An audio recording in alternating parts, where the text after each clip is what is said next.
Hello and welcome back to my reflective space. As you can see, today we are inside, which, being completely honest with you, was not ideal. One of the things that I wanted to keep consistent as I've built this space is filming outside. And I know that can sound like an oddly specific thing, but I really like the visuals, the environment, and the calmness that comes with sitting outside. And for me, it's just an important aspect of these videos.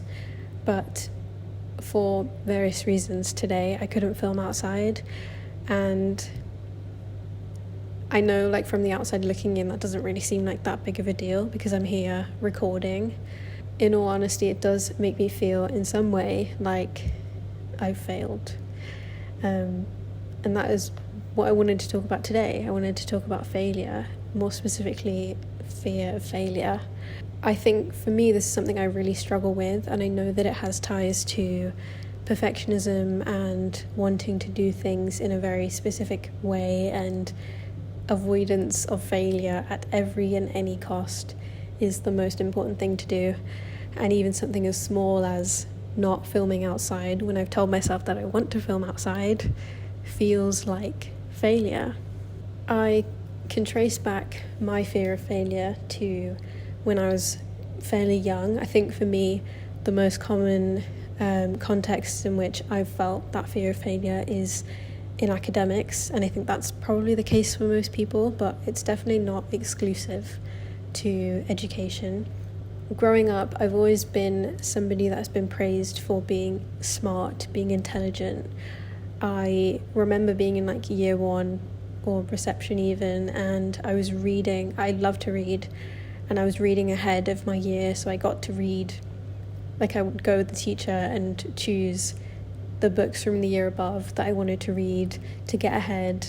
In my spare time when I was a child, I used to do like maths, which was like, addition and subtraction, but I used to do it and I used to find enjoyment in it, and I've always been praised for being clever.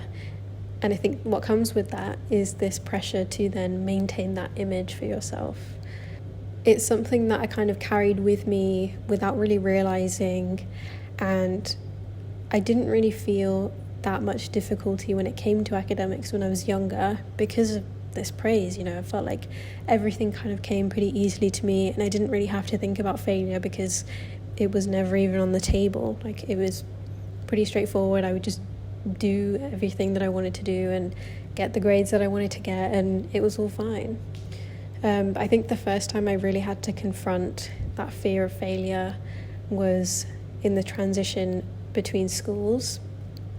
I moved from an American school to a British school, so the systems are quite different, and the syllabi, whichever one it is, are quite different too.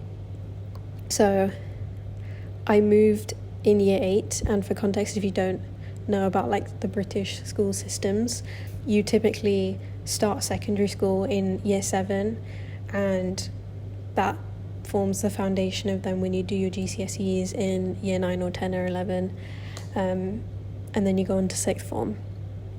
So I joined in year 8, which meant that I had missed a whole year of this kind of foundation knowledge, and I did not think it would be that big of a problem. But going from a system where the content I was learning and the way I was learning was so different to this new school where everything was a lot more intense, a lot more structured, there was a lot more pressure on academics, and I noticed that in the people around me as well. Everybody seemed to care so much about grades, to the point where it was like if they got even like a B or whatever, like tears, crying. I saw so many people cry over their grades, and I in some ways started to adopt that mindset towards myself, especially when I found that I was struggling to keep up because I'd missed that previous year. I didn't have the same knowledge as everybody else, and I felt like I was behind, and it showed in my grades. And all of a sudden, this ease that I'd been feeling throughout my whole life of this success just kind of comes naturally to me, it was all gone, and I did not know how to cope. It did really start to affect the way that I viewed myself. I'm supposed to be smart, and this is what everybody around me is telling me, so why are my grades not reflecting that? And so I kind of built this fear of failure. I felt like I had to get like the top grade or an A star, and if I got anything below that, that was something to be embarrassed about. That was something to be ashamed about. I've spoken a lot about academics and how that fear of failure exists, but I think it can exist beyond that as well. Like, I know for me, I've never classed myself as a sporty person. My parents have tried to get me to do so many sports throughout the years, and I have never stuck with them. I think part of that as well is labeling myself as not a sporty person, so then fearing failure in sport because I've told myself I'm not a sporty person, so I'm not going to succeed in doing any sport, so why should I even try? I know sometimes that even extends to conversations where I feel like I don't know enough about what these people are talking about, so I don't bother to engage. I don't even try, and I would rather not try than fail publicly and say the wrong thing or get it wrong in front of all of these people and embarrass myself, because it feels like that then says something about who I am. From all of what I've described, my fear of failure exists to protect me and to prevent me from feeling super strong negative emotions unexpectedly when I encounter a failure. But the reality is, it's only prevented me from doing things that are challenging but ultimately good for me, and from letting me have those experiences where I get to learn. It feels hard in the moment, but we only have so much to gain from our experiences with failure. And I think the more that we become curious about our fear of failure and learn to understand it, the better we can navigate challenging it and hopefully work towards living a life where we're not confined to the bounds of our fear of failure. So thinking a bit about the fear of failure on a very individual level, I think for majority of us, our fear of failure is very closely tied to our self-worth. As I've touched on, I think the main reason for this is because of academic settings. You know, our ability to achieve is tied to our self-worth.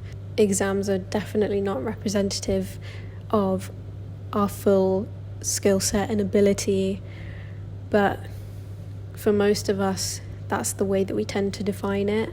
I think that one of the ways in which we might cope with the fear of failure is through our expectations, and more specifically setting ourselves very low expectations.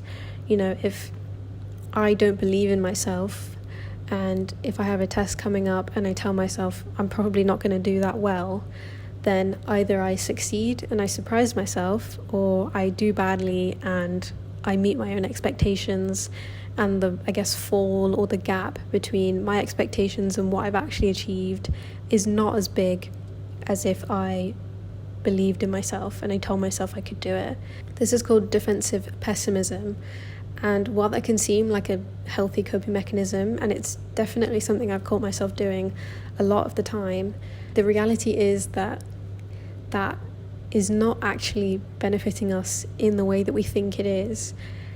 The evidence shows that those who engage more with optimism and focus more on what we call success orientation, which is basically believing in yourself, having self-esteem, having self-confidence, having resilience, all of those attributes, as opposed to avoiding failure, that has shown to have greater outcomes for our grades and for our academic success compared to defensive pessimism and setting ourselves low expectations. The other strategy I think a lot of us can engage with is something called self-handicapping, where we automatically attribute the cause of a failure to something beyond our control.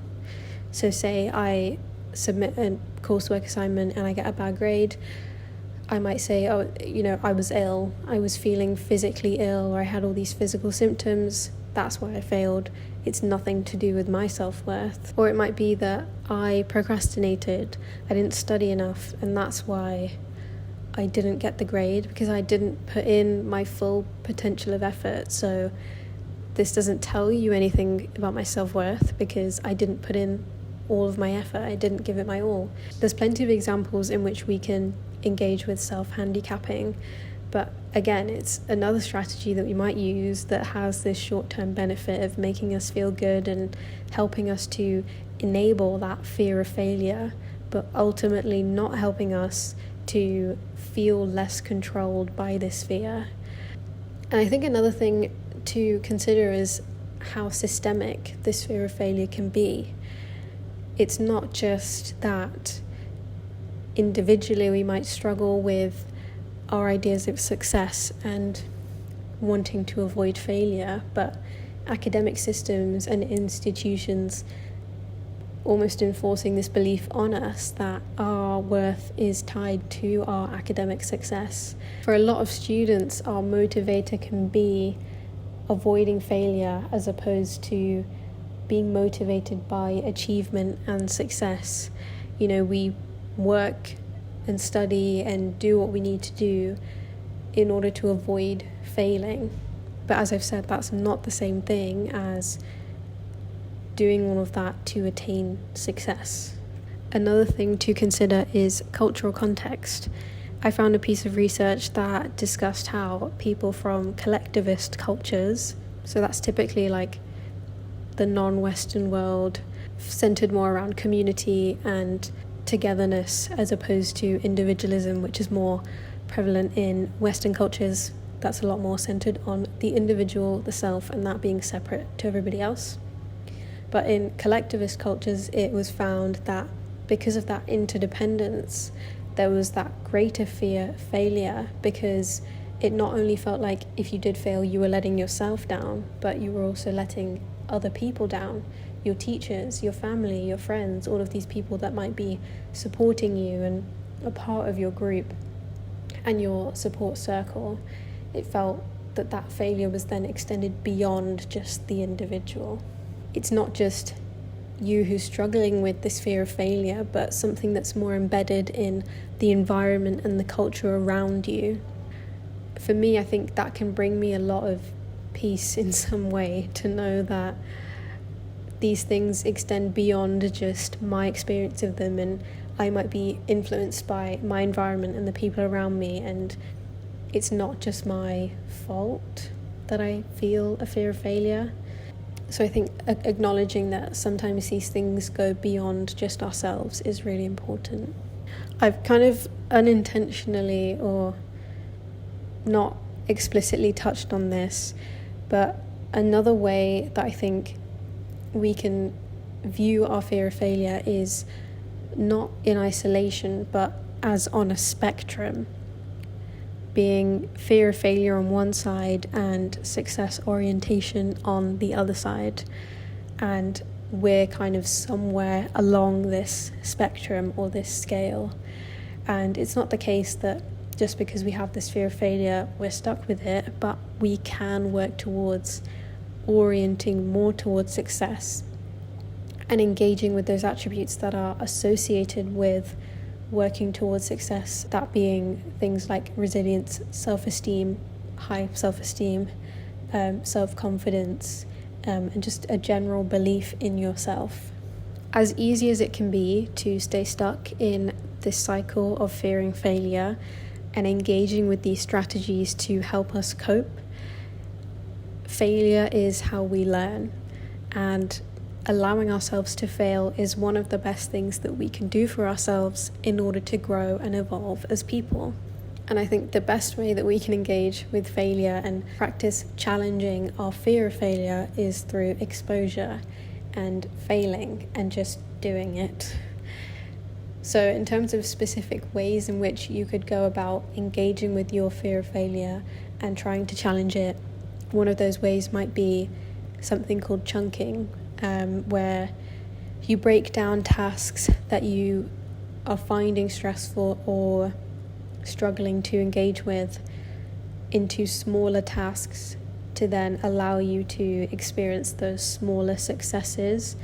And hopefully with time you can kind of build up that motivation and that feeling of success, and that might help you to orient yourself a bit more towards success as opposed to not engaging with a task, procrastinating, and maybe engaging more with those self-handicapping behaviors that I was talking about before, and reframing the task and changing it to be something where you can gain those small wins throughout doing it and hopefully build up more confidence in your own ability. I think another thing that we can do to challenge that fear of failure is seeing it as a guide, seeing that fear as something to approach instead of something to avoid.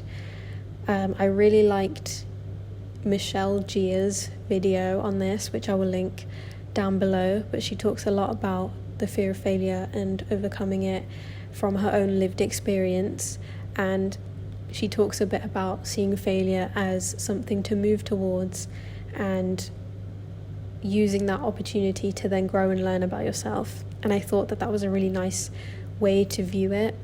When I think about fear of failure in general, not just in terms of academics, but in every aspect of my life, I know that when I have challenged those fears, I feel so much better in myself for it because I've shown myself that I can do it. One example recently is I have been trying to take Spanish lessons. Admittedly, this has been way harder than I thought it was going to be. I did Spanish for I don't even know, 6 years in school, and I haven't done it since going to university, but I thought I would try again, and it's been really hard. I've been really fearful of speaking Spanish because I don't feel confident in myself, and doing those lessons has been really challenging. Despite that fear of embarrassing myself and not speaking correctly and saying the wrong things and my grammar not being the best, I still did it, and I still did the lessons, and that's something to be so proud of, and also something to keep reminding myself of. You know, when we do these things that we're afraid of and we're afraid of doing badly at, retaining that sense of confidence and self-esteem that we feel, high self-esteem that we feel from doing those things is so important. I would even recommend writing it down. That's not something I did, but something I definitely need to do, because savouring that and relishing in the pride that you feel from doing something that you've been afraid of is so important, and helps you to build that kind of evidence book, if you think about it, of situations and circumstances where you've challenged that fear of failure and it's worked out and you've learned something. You know, I didn't go into those Spanish lessons and then speak perfectly. I did fail. I didn't do it the best that I could have done, and I made so many mistakes, but I learned from it. And just the simple act of showing up and challenging that fear was so important for my own growth in challenging that fear. The final way in which I think we can challenge our fear of failure is specifically through challenging the thoughts that might come up.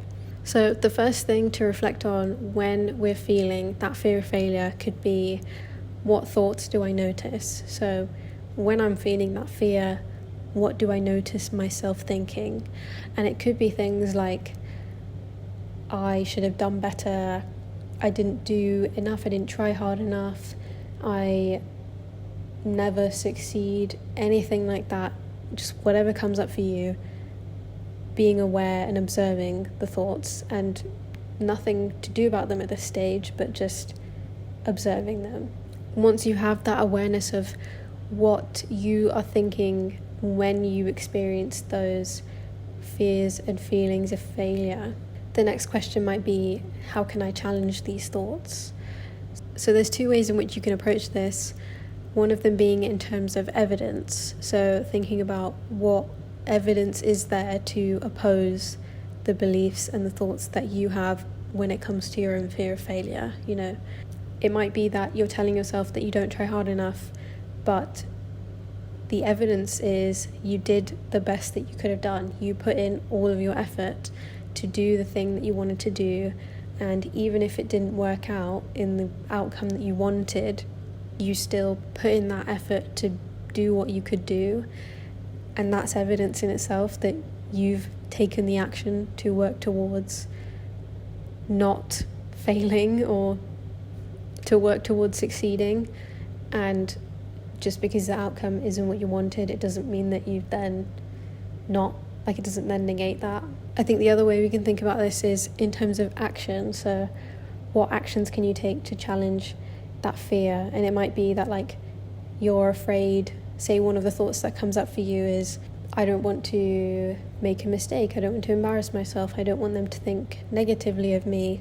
Perhaps the action could be to do something small to then fail in a way that is a bit more public. So I guess the example that comes up for me is what I mentioned before about my Spanish lessons. I was thinking and feeling that I was going to embarrass myself and that the teacher was then going to judge me. And when I shared that, expressed that I am feeling a bit nervous about this and I haven't practiced in a while, and got that reassurance, but also just did the lesson and let myself make the mistakes, I felt so much better about the effort that I had put in, because I noticed that even though I was making these mistakes, I wasn't letting it stop me. Fear can feel really debilitating, and especially fear of failure can prevent us from doing things, which is why I think it's really important to think about action and think about the things we can do to challenge that fear, because action in itself is challenging that fear.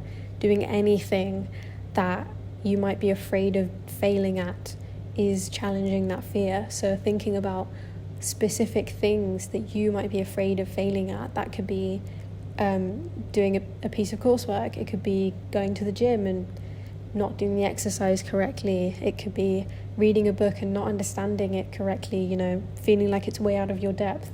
But the simple act of just doing it anyway, even in spite of that feeling of fear, is what is going to help us to move forward and work towards existing alongside that fear. And with that, I think the final thing that we could ask ourselves to reflect on our fear of failure is, what can I learn from this experience? The most crucial aspect of bouncing back from failure is learning and reflecting on what you can take from this experience. So whatever situation that you've engaged with where you feel that failure, whether it be a situation that you've put yourself in intentionally or something that has kind of happened upon you, what can you learn from this experience?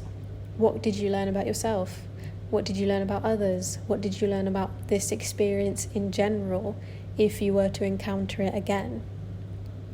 Reflecting on these things and thinking about the things you can take forward with you will help you to then, in the event of encountering failure again, which you will because that's life and it happens, approach it in a way that is more informed and more knowledgeable. And even if you fail again, all you have to gain is knowledge and experience and understanding that you can then take with you to your next experience. Fearing failure is a normal experience, and it can feel really challenging when it prevents us from doing the things that we want to do. But above all, I think the most important question to ask ourselves, which in some ways is a little bit rhetorical, is this the life that you want to live? Do you want to spend the rest of your life not having tried? I know that I don't. That's part of why I've started doing this. It's something I've wanted to do, but I've been so afraid of failing at. And in spite of that fear, I'm doing it anyway, because I know that I would much rather look back when I'm older and know that I tried, no matter the outcome, than regret not having ever tried at all and not letting myself do the things that I want to do because I'm so afraid of the outcome. There's so much to learn from the simple experience of doing things, and when we learn to view fear of failure as not something to rid ourselves of, but something to coexist with and learn to challenge and understand, we can live the lives that we want to live in a way that isn't bound by that fear. As we become more aware of our fear of failure, we can use it as an opportunity to stay curious, to learn, and to grow as people. I hope that you found something that you can take from this episode, and I look forward to speaking with you next time.